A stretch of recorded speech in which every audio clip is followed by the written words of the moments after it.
Today, we're gonna pay homage to our presidents. We're gonna honor one of my favorite presidents, President Theodore Roosevelt. He led the first United States volunteer cavalry during the Spanish-American War, and his unit was known as the Rough Riders.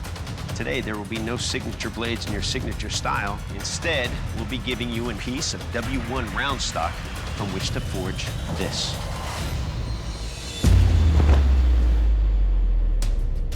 A Rough Riders Bowie, issued to everyone in the Rough Riders unit. Today, you'll be making exacting copies of that blade. Good luck, bladesmiths. Your 3 hour starts now. My name is Dan Berlotos. I'm from Taylorsville, Kentucky. I am a metallurgical engineer. I really look at metallurgy and material science and being an engineer as kind of the other side of the same coin as bladesmithing. Bladesmithing is very important to me because it is this perfect blend of art and science and skill. Power hammer is a fantastic piece of equipment, but it is really, really easy to get carried away. And while hammering, I see something at the very last 2 inches of my blade. It's a cold shot. The best thing to do is to just get the angle grinder out and grind off that excess. I grind away the cold shot. It's a little deeper than I'm expecting, but I still have a good amount of material there. I had to stretch out a little bit more material than I was comfortable with. So now I'm looking at a heat treat on an edge that's a little thinner than I had wanted. So I think to myself, I need to edge quench, and that's it. Dan can go for an edge quench, which is very clever. My name is John Sims. I'm a 21-year-old hobbyist bladesmith. When I'm forging, I'm just in my own little world. Being a quiet and softer-spoken individual, people tend to think that I'm really not. Just come approach me, I'll talk to you for hours. I have to reach this 2-inch width requirement. So I'm working on the side of the dies, just widening everything really nicely. I'm going to continue to spread this material out a little more until I get just over the 2-inch mark, so I have meat to play with when I go to the grinder. John's blade looks alarmingly short. Just have to hope that I can stretch it enough to make the length requirements. I'm at the grinder. I've hogged off all the material I think I need to hog off before I quench my blade. Being that I don't have a lot of experience with W1, I'm not sure what it's going to react to the quench like. Feeling kind of apprehensive, kind of nervous. I do not want this to go wrong.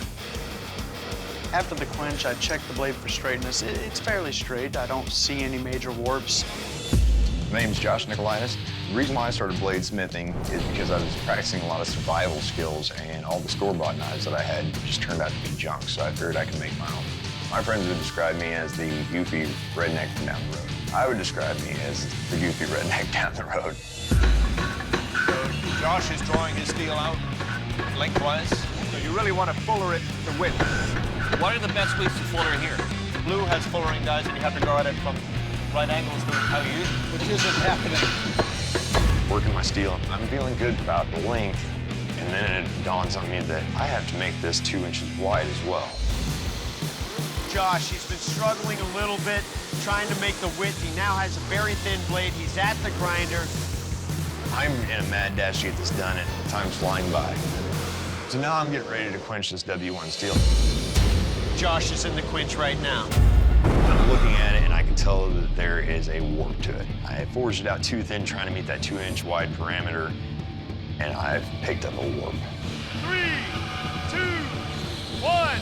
Bladesmith, shut down your machines, drop your tools. This first round of competition is over. All right, bladesmiths, it's time to turn your blades into fully functional Rough Rider buoys by attaching handles to them. We provided you each with buffalo horn scales from which to construct your 4-pin coffin handle blades with filework liners and brass guards with lobes. Good luck. Your 3 hour starts now. I cut out the brass, and now what I need to do is make a slot for my tank. I need to put some decorative filework on the brass liners. Dan is just going at his filework with that Dremel. Now I need to start gluing all of my pieces together. I'm relying on it to be curing while I'm sharpening my blade. I have to put a guard on this knife with lobes. My guard at the moment is a little long. I know I need to remove material on it. I cut my guard. Uh-oh. John just did something wrong. Oh, boy. I cut off all of this material on one side instead of both. I don't have enough material to make a lobe on one side. My guard isn't shaped, I don't have these lobes. It's probably still too long. So I have to go to the grinder, rough in these lobes, and then rough in the handle. It doesn't look exactly like the Rough Rider Bowie, and it's a replication challenge. I'm kind of shaking in my boots at this point about it. I know I have issues with my tank. It's entirely too long, so I take it over to the angle grinder and I chop a big piece off. I get all the measurements drawn onto my piece of brass for my guard. I drill some pilot holes so that I know where I need to get my tang through. I'm grinding away on this handle, and I realize I have a gap between my handle material and my guard. Oh, my guard just came loose. I've got epoxy everywhere. Yep, thankfully it's in the gap where I need it to be. You're done. I'm gonna step back from it. It is what it is. It's all I can do to it. 5, 4, 3, 2, 1. Bladesmiths, drop your tools, stop what you're doing. This second round of competition is over. I'm looking at my competitors' blades. If mine just doesn't look as pretty, I'm hoping that it'll outperform theirs, and maybe the looks will come second. Bladesmiths, welcome to the strength test, the moose antler chop. Remember, this test is all about what the antler does to your buoys and not what the Rough Rider buoys do to these moose antlers. Dan, you're up first. You ready? Yes, sir. All right. I'm really worried about the moose antler chop because it's such a brittle, hard material, and it can crack or dent an edge very, very easily.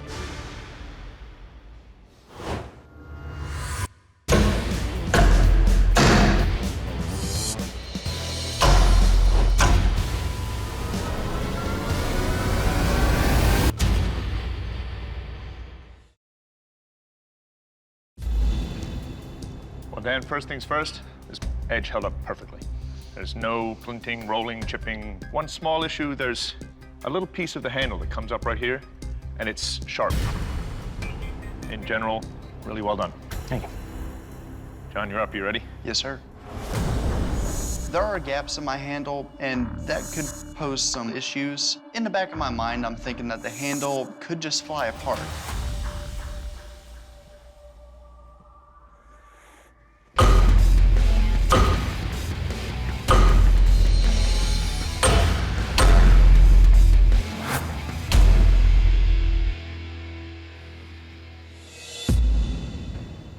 Well, John, a couple things happened. First and foremost, your guard is quite loose. In the testing, your edge took a roll that you can hear here. In all, I mean, it's one knife instead of two, which is great, and it's got a great look to it, so well done. Thanks, sir. Josh, you're up. You ready? Does it matter? No. So they tested Dan's blade. They tested John's. John's took a little bit of damage, but nothing that was catastrophic. Now they're on to mine, and I'm worried.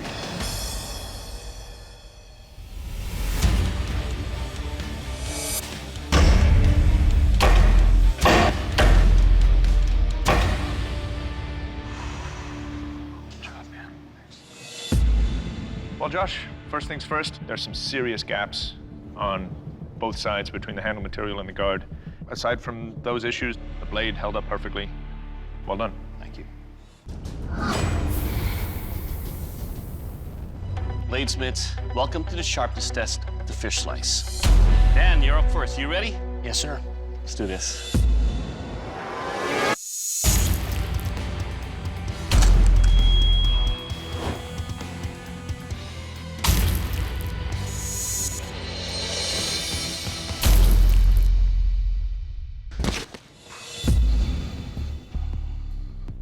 Well, we got 4 steaks out of it. Beautiful job. It is sharp. There was a spot here on the guard. It could have been smoothened out, but it did not affect the use of your blade. The balance of your blade is good, and most importantly, it will cut. Good job, sir. Thank you. John, you ready? Yes, sir.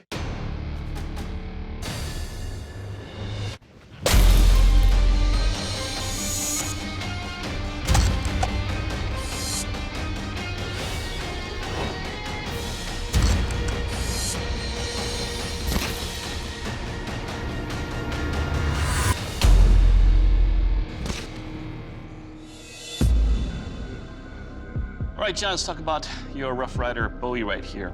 First up, on the first cut, didn't cut all the way through. I just ran out of blade. But on the subsequent cuts, it is sharp. And overall, sir, your blade, it will cut. Thank you, sir. All right, Josh, your turn. You ready? Do it to it. Let's do it.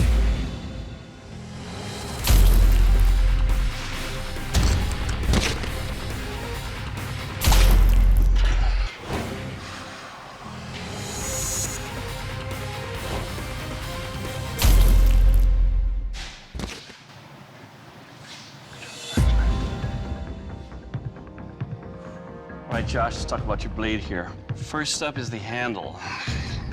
It feels like it should be held this way because it's offline.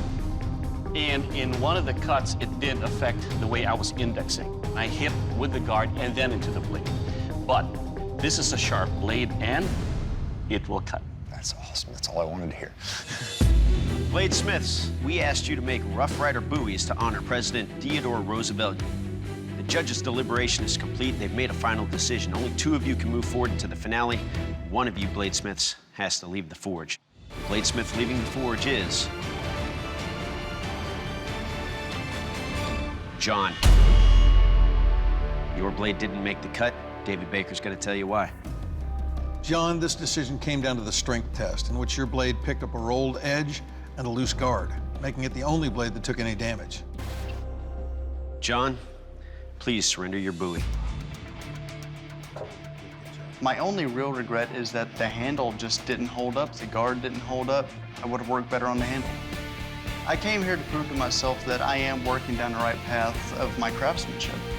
And I believe I've proved that to myself under these conditions.